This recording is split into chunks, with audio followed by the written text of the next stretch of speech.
You're watching One on One Sports, hosted by Eric Kendall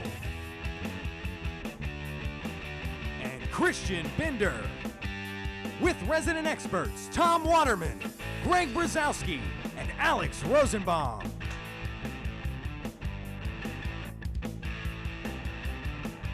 Billy O'Riordan and Josh Norris. Robert Woner and Michael Heil.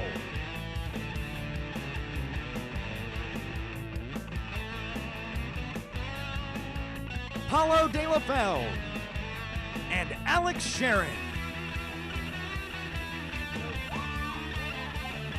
Christine Williams and Aaron Moger.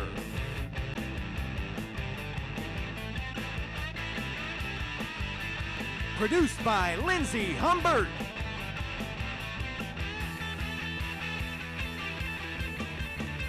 And Alex Leedy. Welcome to One on One Sports.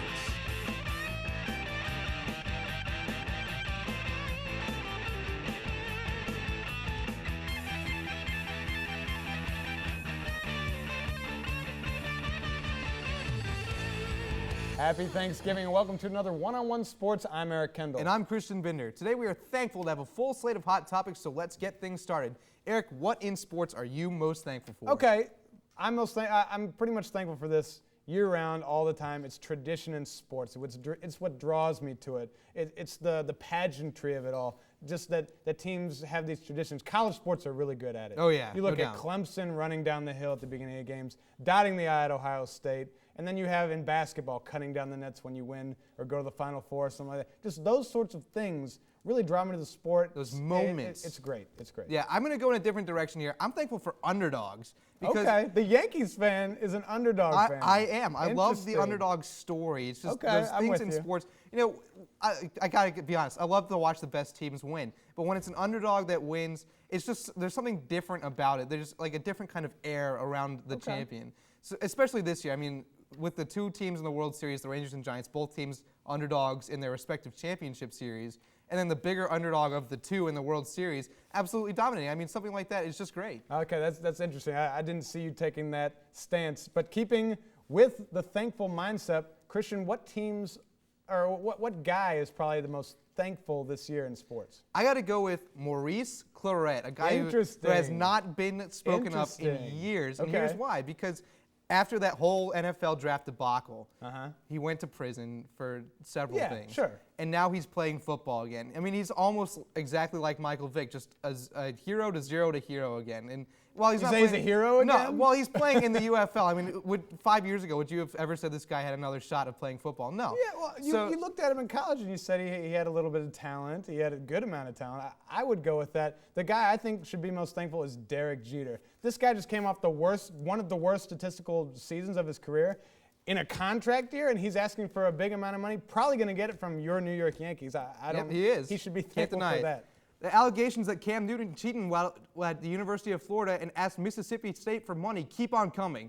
Eric, what will be more affected, his Heisman run or Auburn's national championship hopes? Well, I think that's an interesting question just because, yeah, this thing could affect the national championship run just because there are human voters within the BCS formula, but it's all human voters in Heisman. These guys can have whatever opinion they want about some guy, and it'll actually come to fruition. See, I disagree with you because he's playing great on the field. Just like Reggie Bush played great on the field with all these allegations, you can't deny the talent. Yeah, Now, but if Auburn keeps winning, then obviously they're going to get there. I mean, that's what's going to happen. But it's a team distraction. I mean, one guy, especially your quarterback, can bring down the entire team, and I would not be surprised if they slip up at the end. I tell you, I bet those voters for the Heisman are a little gun shy after Reggie Bush this year. They don't want another trophy coming back to them in the mail.